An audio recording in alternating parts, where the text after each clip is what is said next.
It was an ordinary afternoon, the kind that lazily drifts by without much consequence. The sky was a muted shade of blue, streaked with wispy clouds, the sun hanging low, casting long shadows over the neighborhood. I had been lounging on my back porch, sipping a glass of lemonade, enjoying the quiet hum of the suburbs, when I noticed Emily standing at the edge of her yard. She wasn't just standing idly, there was something deliberate about her posture, something eager in the way she was scanning the space between us. Her golden retriever, Max, sat obediently at her side, his tongue lolling out, tail flicking against the grass. But what caught my attention the most was the gleam in her eyes, a look of contained excitement, of something brewing just beneath the surface. Emily was the kind of neighbor who always had some project in the works, always thinking up new ways to entertain herself or push boundaries. Whether it was her elaborate attempts at vertical gardening, or her insistence on training Max to open doors on command, she had an energy about her that was both exhausting and infectious. So when she called out to me that afternoon, waving me over with a conspiratorial smile, I knew she was up to something. "You've got to try this with Buddy," she said, her voice tinged with excitement. I glanced down at Buddy, my chocolate Labrador, who had perked up at the mention of his name. His ears twitched, and his tail gave a few tentative wags, but he was still in his usual relaxed state, content to nap away the rest of the afternoon. Emily's enthusiasm, however, was hard to ignore. She motioned me closer, and against my better judgment, I rose from my chair, setting my drink down as Buddy trotted along beside me. "What exactly are we doing?" I asked as I reached the fence that separated our yards. Emily grinned, stepping aside to reveal a small tripod with her phone set up, already recording. "It's something I've been working on with Max. A little game, part challenge, part exercise. And I swear, if we capture it the right way, it could totally go viral." Her energy was contagious, and despite the flicker of hesitation in my chest, I felt curiosity pulling me forward. Buddy sniffed at the air, his deep brown eyes flicking between me and Emily, as if sensing my indecision. Max, on the other hand, sat with perfect posture, his entire body radiating an alertness that seemed almost unnatural. I chalked it up to Emily's rigorous training. She had always prided herself on Max's intelligence and responsiveness. She reached into her pocket and pulled out a small bag of treats, shaking them slightly. "This is where the magic happens," she said with a wink. "They're just regular training treats, but I've been working on a specific sequence of commands that taps into, well, I don't want to spoil it. Just trust me. It's harmless. Hilarious even." I narrowed my eyes. "You're being awfully vague," she laughed. "It's more fun that way." Before I could question her further, she turned to Max and snapped her fingers twice. Instantly he stood, his tail lowering slightly, his focus sharpening. She gave a series of commands, nothing out of the ordinary at first. Sit, stay, spin. But then she made a sharp clicking sound with her tongue and pointed directly at the ground in front of him. Max froze. Not the kind of pause a dog makes when they're hesitating or confused. This was absolute stillness. His body stiffened, his head tilting slightly to one side, and for a moment, I swore his breathing slowed. Then, just as suddenly, he sprang into action, darting in a tight, almost impossibly precise circle before leaping up onto his hind legs, holding the position for a few long seconds. Emily beamed. "See? He's never done that before I started using this method." I frowned. "That's impressive, sure. But what exactly are you doing?" Emily knelt beside Max, scratching behind his ears. "I think it's about focus. The way the commands are sequenced, it engages a different part of their brain, almost like hacking their instincts." Buddy let out a soft huff beside me, as if unimpressed. Emily straightened and tossed me the bag of treats. "Come on. Let's see if Buddy can do it." I hesitated. Something about Max's performance had unsettled me, though I couldn't quite put my finger on why. He had done nothing unnatural, technically just a series of tricks. And yet the way he had locked in, the way his body had reacted so suddenly, it felt off. But Emily was watching me expectantly, and Buddy was already eyeing the bag in my hand. I sighed. "All right, but if Buddy starts levitating, I'm out." Emily laughed. "Deal." I stepped into her yard, Buddy sticking close to my side. He was a good dog, loyal, eager to please, but nowhere near as disciplined as Max. He tended to follow commands when it suited him, his laid-back nature making training more of a suggestion than a rule. Still, I had a feeling he would play along. especially if treats were involved. Emily reset the camera, positioning it to get the best angle. Okay, I'll walk you through it. Start with the basics. I followed her lead, giving Buddy the usual commands: sit, stay, lay down. He performed them without hesitation, his tail thumping lightly against the ground. Then came the part one wasn't familiar with. Emily instructed me to make the same sharp clicking sound with my tongue and point directly in front of him. Buddy hesitated. His ears twitched, and for a brief second, his gaze flicked upward, not at me, but at something beyond me, above me. I felt an unexpected chill crawl up my spine. Buddy? I prompted. He shook his head slightly, almost like he was trying to clear something, then sprang into motion. But instead of mimicking Max's precise movements, he took an erratic step back, his hackles raising slightly. His lips parted, not in a snarl but in something that almost looked like confusion. Emily leaned forward. That's interesting. I exhaled, shaking off the strange tension. Maybe he's just not into it. Emily wasn't convinced. Try again. I repeated the sequence. The same click, the same pointed gesture. This time, Buddy didn't move at all. His body remained still, but his head slowly turned toward the camera, his eyes locking onto the lens with unsettling focus. Max, who had been sitting quietly until now, let out a low, uneasy whimper. I swallowed. Emily, I don't think. And then Buddy did something I had never seen him do before. He took a single step toward the camera, lifted his head slightly, and let out a low, guttural growl. Not aggressive. Not fearful. Just aware. A strange static noise crackled in the air just for a moment. Emily grabbed my arm. Did you hear that? I nodded slowly, my pulse quickening. Buddy was still staring at the camera, unblinking, watching. The light around us dimmed slightly, the sky shifting, darkening unnaturally fast. And for the first time since I had walked into Emily's yard, I felt it, the distinct, suffocating sensation that we were being watched. But not by the camera. Not by anything we could see. By something else entirely. Buddy stood there, frozen, his body unnaturally still, his gaze locked on the camera as if it were something more than just a recording device. His usual energy, his constant wagging tail, his playful nature, all of it seemed to have drained from him in an instant. I felt a strange tightness in my chest as I watched him, an uneasy sense that something had shifted in the air around us, something I couldn't quite place but could feel, like a weight pressing down on my shoulders. Emily's fingers twitched at her side, as if she were resisting the urge to reach out and touch Buddy, to break whatever trance had fallen over him. Max, still sitting a few feet away, let out a soft whine, his ears pressed flat against his skull.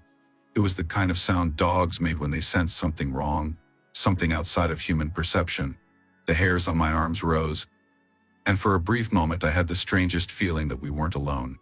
Buddy, I said carefully, trying to keep my voice light, as if coaxing him back to reality. Come on, boy. What's up? He didn't react. Didn't blink. Just stared. Emily let out a nervous chuckle, but it was forced. Maybe he's just confused. Maybe it's the camera. I glanced at her. The camera? She shrugged, though her posture was rigid. Some dogs get weird about being recorded. It's like they can see the lens and don't know what to make of it. Or maybe he's picking up on our energy. That sounded plausible. At least it should have. But deep in my gut, I didn't believe it. Buddy had been around cameras before. I'd taken countless videos of him running in the park, playing in the sprinklers, rolling in the mud. He had never reacted like this. And even if he was picking up on something in our energy, it didn't explain the stillness, the eerie focus in his eyes. It didn't explain why he seemed so unlike himself. Emily clicked her tongue and took a step forward, kneeling beside him. Come on, Bud! Snap out of it. That was when Buddy moved. Not a jump. Not a startled reaction, no. It was slow, deliberate. He turned his head toward her, just slightly, but it was the way he did it that made my breath hitch. Like he was considering something. Like he was aware of something we weren't. Max let out a sudden bark, sharp and urgent. He was on his feet in an instant, his entire body tense, his tail lowered.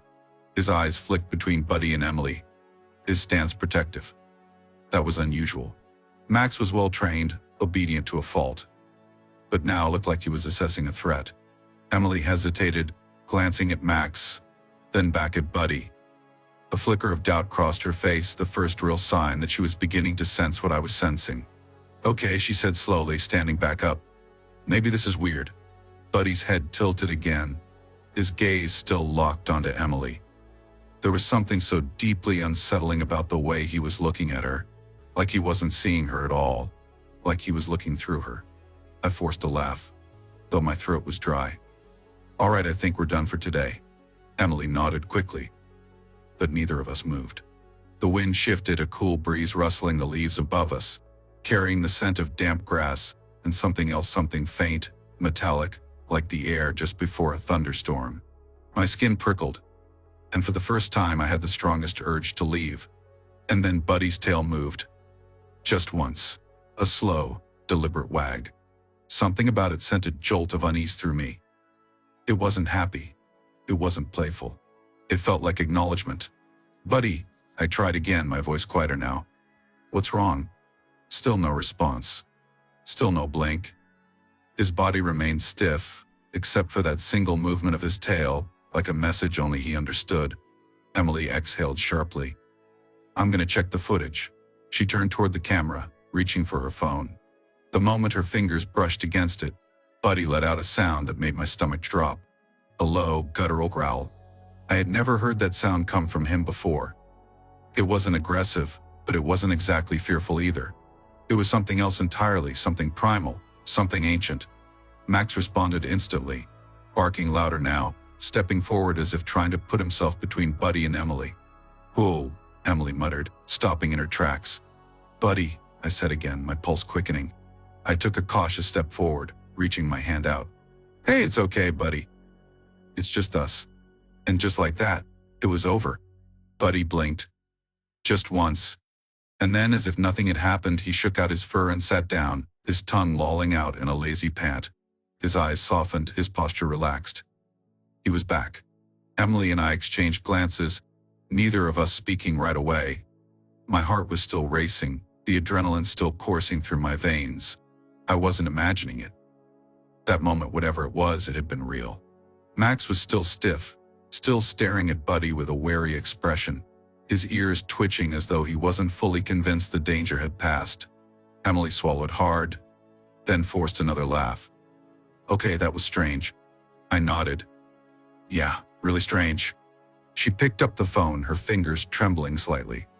I want to see if the camera caught that." I wasn't sure if I wanted to see it. She tapped at the screen, rewinding the footage, then hit play. At first, it looked exactly as I had expected.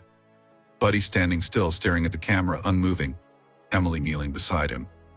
Max's sudden reaction. It all played back the way it had happened. But then, Emily inhaled sharply. The static. It was brief. Just a flicker. A single frame of distortion across the screen, like a glitch. "What the hell was that?" I whispered. Emily rewound, slowed it down. The static returned, just for a moment. And then, hidden within the distortion, something that shouldn't been there. A shadow. Not Buddy. Not Max.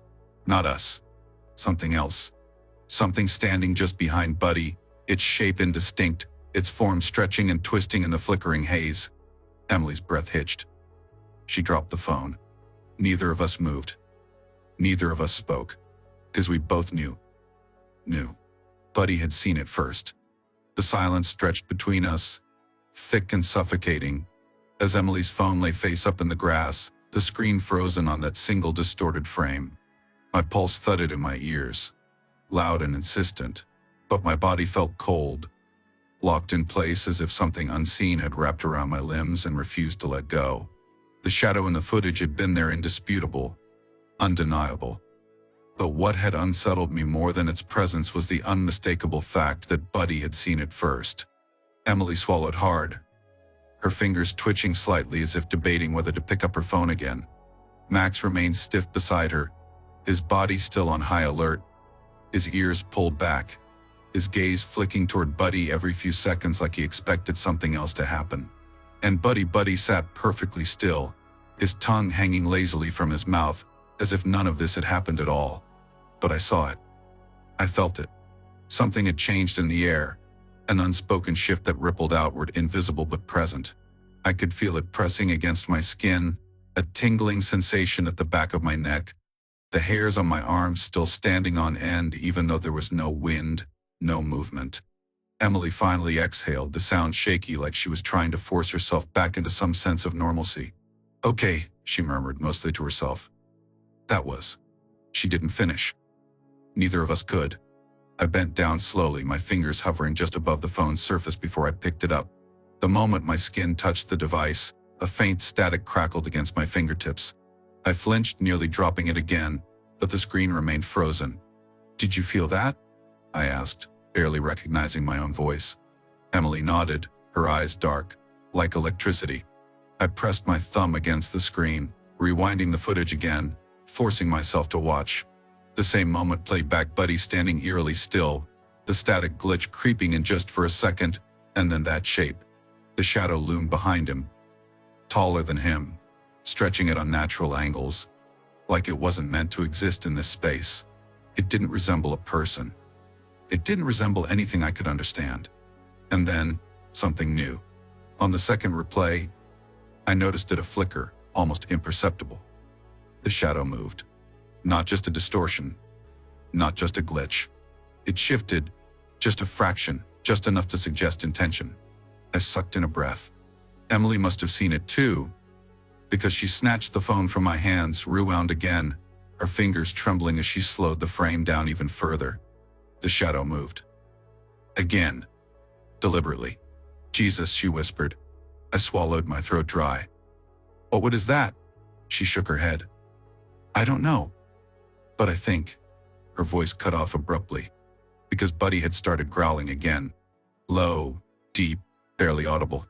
But it wasn't directed at the phone. It was directed at the space behind us. The muscles in my back went rigid, my breath catching in my chest. I didn't want to turn around. I knew I didn't want to turn around. But I did. And nothing was there. At least nothing visible. But the air was different now. Charged, thick, like the weight of a storm about to break. It felt heavy in my lungs, heavy in my skull, pressing behind my eyes like something unseen was crowding the space, something watching us just out of reach. Max's tail was tucked now, his entire body coiled tight, ready to spring. Emily shifted beside me. "Do you feel that?" I nodded. "Yeah." A pause. And then, a sound. Not loud. Not immediate. Subtle. A faint crackling, like static on an old television. But softer, buried beneath the weight of the stillness around us. Emily and I locked eyes. It was coming from the camera. Or at least that's where we thought it was coming from. Until Buddy lifted his head, his ears twitching toward the trees at the edge of the yard. And then I heard it really hurting. The crackling wasn't coming from the phone anymore. It was coming from somewhere outside of us. Emily turned toward the trees. "No," she said under her breath. "No, no, no, no." I followed her gaze, my stomach twisting. At first, nothing. Just trees, just shadows stretching long in the late afternoon light. And then, a flicker. Like the air itself was glitching. Like something was standing there, shifting just beyond the limits of our perception. Max lost it. He barked feral, desperate, loud, and lunged forward as if he could actually see something there, something we couldn't. His body was stiff, his fur bristling, his teeth bared. But he didn't move. He just watched. Like he was waiting. Like he was listening. I took a shaky step back. "Emily, we need to go inside." She didn't respond. Her eyes were wide, locked on the trees, her hands gripping her phone so tightly her knuckles had gone white. Then, a voice. Not loud. Not human. Not anything I recognized. But it spoke. Ike. I didn't understand the words. If they even were words. It was more of a vibration, a resonance that seemed to come from everywhere and nowhere all at once. My ears rang. My skin burned. And then Buddy stood up. Not in a normal way. Slowly. Methodically. His head tilting toward the sound. Toward the thing we couldn't see. The crackling grew louder. The pressure in the air intensified. Max was barking so frantically now that it sounded almost pained. And then Buddy moved. One step forward. Another. Like he was answering a call. Like he was being summoned. I grabbed his collar, my hands icy cold, my entire body trembling. He didn't resist. But he didn't stop staring either.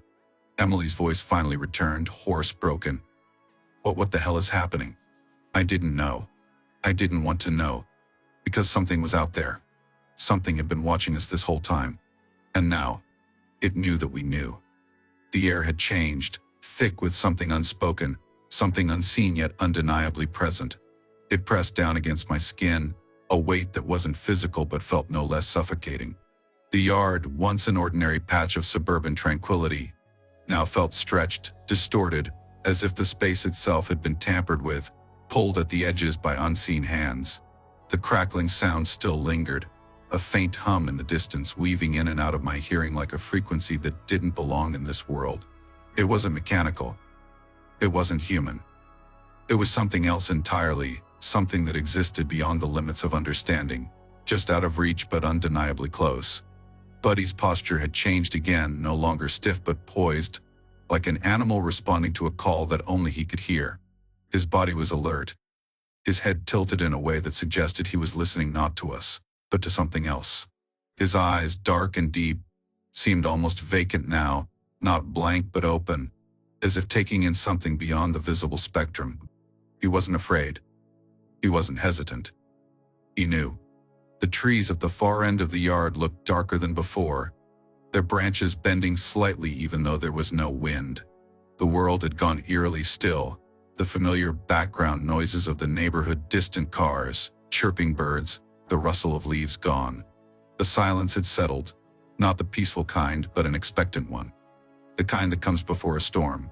The kind that suggests something is waiting. The static in the air grew stronger, a charge rolling over my skin like the first breath of electricity before a lightning strike. My body responded before my mind could process it, my muscles tensing, my breath slowing. My instinct screamed that something was wrong in a way that was beyond logic, beyond reason. The human mind wasn't built to process the absence of something that should be there, but every nerve in my body told me the truth. The fabric of reality was bending, making room for something that did not belong. The light around us dimmed, not suddenly, not all at once, but subtly, creeping at the edges of my vision. The afternoon sun still hung in the sky, but the quality of it had changed. The shadows in the yard weren't lengthening in the way they should. Instead, they seemed to shift inward, pooling unnaturally, stretching where no light should allow them to move. The darkness beneath the trees wasn't just darkness. It had depth, a presence to it, a feeling like standing at the edge of a deep body of water, the vastness below stretching into something unfathomable. Max had stopped barking. He stood rigid now, his body coiled, every muscle wound tight with an instinctual fear that ran deeper than obedience. His ears flicked back, his tail motionless, his entire form frozen in a way that didn't feel like hesitation, it felt like dread. His breathing was fast, uneven, the kind of breathing an animal does when it knows it's being watched by something it cannot escape. And then the first movement. At the farthest edge of the yard, just beyond the reach of the last sliver of daylight, something shifted. A ripple in the darkness, like the space itself was adjusting, recalibrating to accommodate something new. It wasn't a figure, not at first, not in the way a person or an animal would appear. It was simply an absence, a part of the world where the light refused to exist, where the air refused to behave. It wasn't that something was standing in the shadows, it was the shadow. It moved without sound, yet I felt it, a subtle shift in pressure, a sensation that something had just stepped closer without physically moving at all. A cold wave of nausea rolled through me. A primal part of my brain understanding something before I could give it words. This was not a thing that should be seen. This was something meant to remain on the fringes, in the forgotten spaces between reality and whatever lay beyond it. But we had looked. We had noticed. And now it knew. The shadows pulsed, almost as if they had breathed. The crackling sound intensified for a moment, then stopped completely.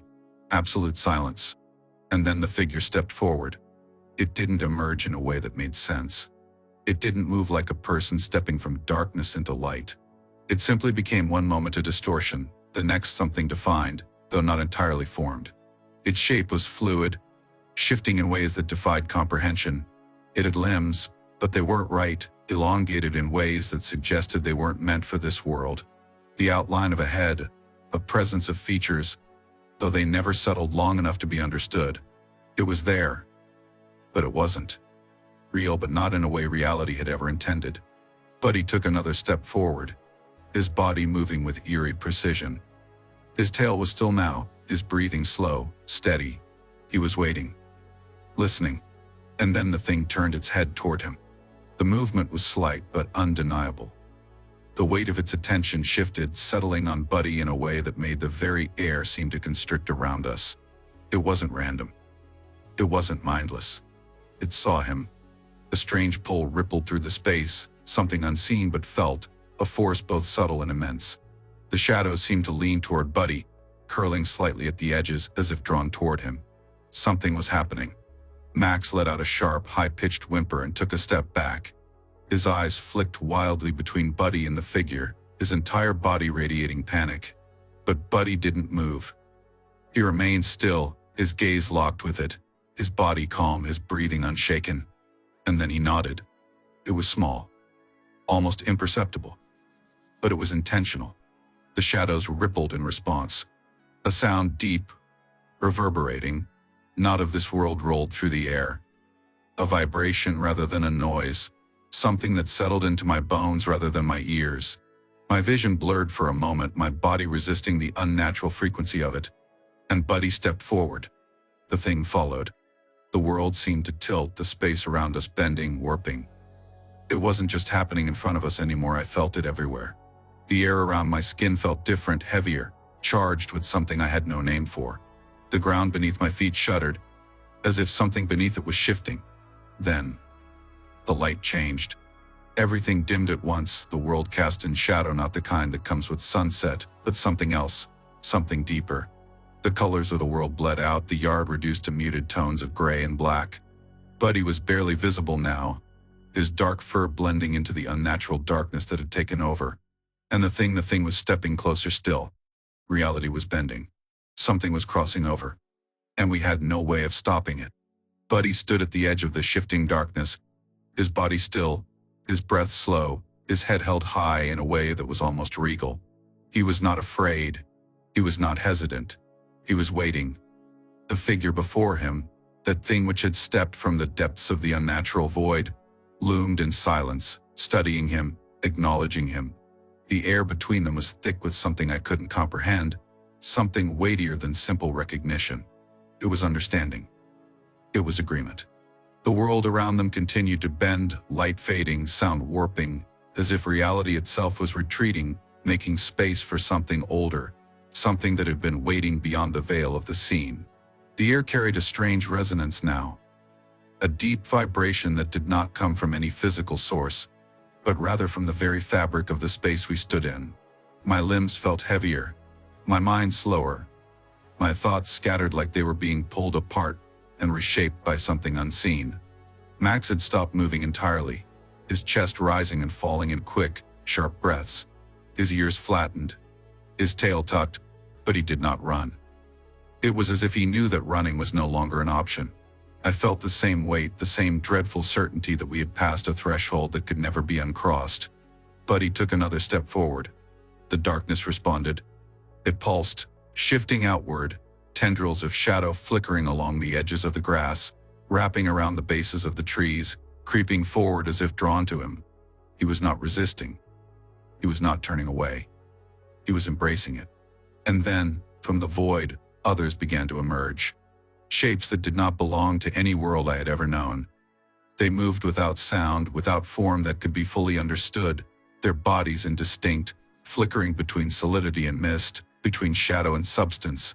Some crawled, some flowed, their movements fluid and unnatural. Their eyes, if they could be called eyes, were nothing but voids, empty, endless, consuming all light that touched them. They surrounded Buddy, encircling him, yet never touching, as if they were waiting for a signal, a command. He did not waver. He did not look back.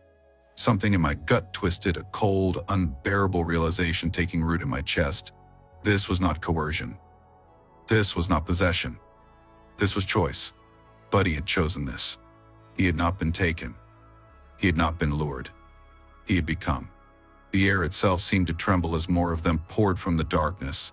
A silent procession, gathering around him with the reverence of followers before a leader. They did not reach for him, did not crowd him.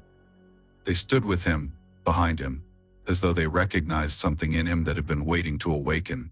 He was not one of them. He was more. He was theirs. My chest tightened, my breath coming in shallow gasps as I tried to force my mind to make sense of what I was seeing. This wasn't just something passing through. This wasn't just something emerging from the shadows of a world we weren't meant to understand.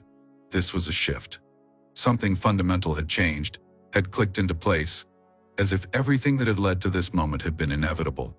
Buddy turned his head slightly, his gaze sweeping across the figures surrounding him, assessing them, acknowledging them. And then, for the first time since he had stepped forward, he looked at me. It was not the look of my dog. It was not the look of the playful, eager, loving companion I had known.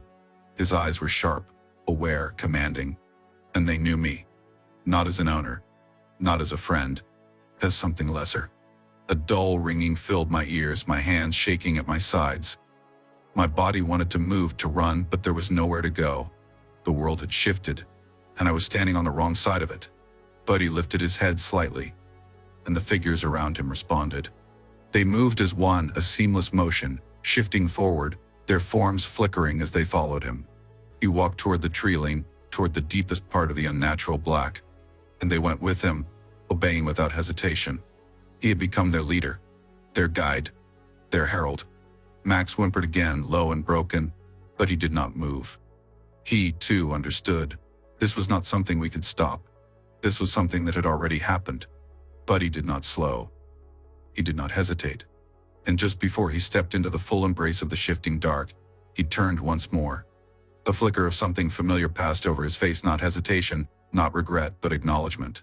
A final look. A silent understanding. And then he was gone. The figures followed, their forms dissipating as they vanished into the void beyond the trees, swallowed whole by something far greater than anything I had ever dared to imagine. The last of them faded, the last whispers of shadow curling inward, retreating from the world I knew, slipping back into whatever lay beyond it. And then silence. The air stilled. The light returned. The weight in my chest remained. The yard was empty now, the shadows behaving as they should, the trees no longer shifting unnaturally at their roots. But I knew we knew that nothing was the same. The world had not righted itself. It had simply adjusted. And Buddy was no longer a part of it. The silence stretched, oppressive in its finality. I wanted to believe it was over. But deep down, I knew the truth. It wasn't. The silence that followed was not the absence of sound, but something heavier, something deeper. It was the kind of silence that felt deliberate, as if the world itself was holding its breath, waiting for something unseen to shift back into place. The yard was still, untouched, as though nothing had ever happened. The grass lay undisturbed, the trees no longer twisting in unnatural ways, the shadows behaving as they should. But the weight in my chest remained, a suffocating pressure that told me the truth even as my mind struggled to accept it. Buddy was gone. Not in the way a pet runs away. Not in the way a dog disappears into the woods only to come trotting back hours later, covered in burrs and panting from adventure. He was not lost. He had not been taken. He had crossed over. He had stepped willingly into something that should never have been there, something that should not have existed in the edges of our reality. And worse than that, he had led them. The creatures, the figures that had poured from the darkness, had followed him with the kind of obedience that did not belong to instinct, but to recognition. They had looked at him the way a pack looks at its alpha, the way a disciple looks at a prophet. They had not coerced him. They had not forced him. They had been waiting for him. The thought sent another cold wave through my spine, my muscles locking in place as I stood there, staring at the spot where he had disappeared. The void was gone now, folded back into the night as if it had never been there, as if the world had sealed the wound it had momentarily torn open. But the air still felt different. The space he had occupied was no longer empty, it was marked. Max had not moved since Buddy had vanished. His breathing was shallow, his body low to the ground, every muscle coiled in tense submission. His eyes remained locked on the trees, ears flicking back and forth, listening, waiting. He knew something that I didn't. The camera was still on the ground. It lay at an awkward angle where Emily had dropped it, the screen dark. The recording stopped. I didn't want to touch it. I didn't want to look at it. But even as my body rebelled against the idea, I knew I had no choice. The proof was there. The truth, no matter how much I wanted to deny it, had been recorded. The moment my fingers brushed against the device, static snapped against my skin. A sharp, electric sting, like touching a live wire.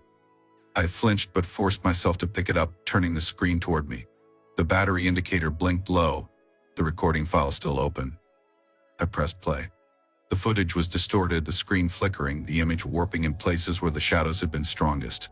At first it played as I remembered Buddy standing still, the figures emerging, the way the darkness seemed to breathe.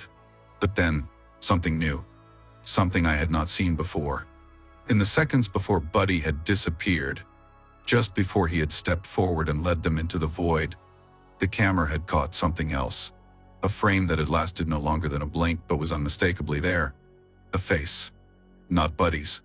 Not mine. Not Emily's. Something else. Peering through the distortion, through the static, through the thin barrier that separated our world from whatever lay beyond it. It was not human. But it had eyes, eyes that burned through the screen, seeing me even now. The video continued, but I could no longer focus. My breathing had gone shallow, my grip tightening around the phone, my mind fighting against the thing I had just seen. The weight in my chest grew heavier, my pulse pounding against my ribs. I forced myself to look again, to pause the frame, to see it clearly. And then, in the final seconds of the recording, the screen glitched. The distortion swallowed the image, twisting the pixels, bending reality through the lens. And in the midst of the warping, just before the file cut to black, a message appeared. Not handwritten. Not spoken. Typed. As if something had placed it there deliberately. This is just the beginning. The words seared into my brain, burning themselves into the backs of my eyelids, so that even when I closed my eyes, I could still see them. I dropped the phone. The silence deepened. The world did not move. Emily had not spoken since Buddy had disappeared. She was still standing beside me, her face pale, her hands clenching and unclenching at her sides. I didn't need to tell her what I had seen. She had seen it too. Oh, we both knew. Standing there in the yard in the aftermath of something neither of us could comprehend, that we had crossed a threshold we were never meant to cross. This had not been an accident. This had not been random. We had called something. And it had answered. The message on the camera was not a warning. It was not a threat. It was a promise. Because whatever had happened here tonight, it was not over. Not for Buddy. Not for us. Not for anyone.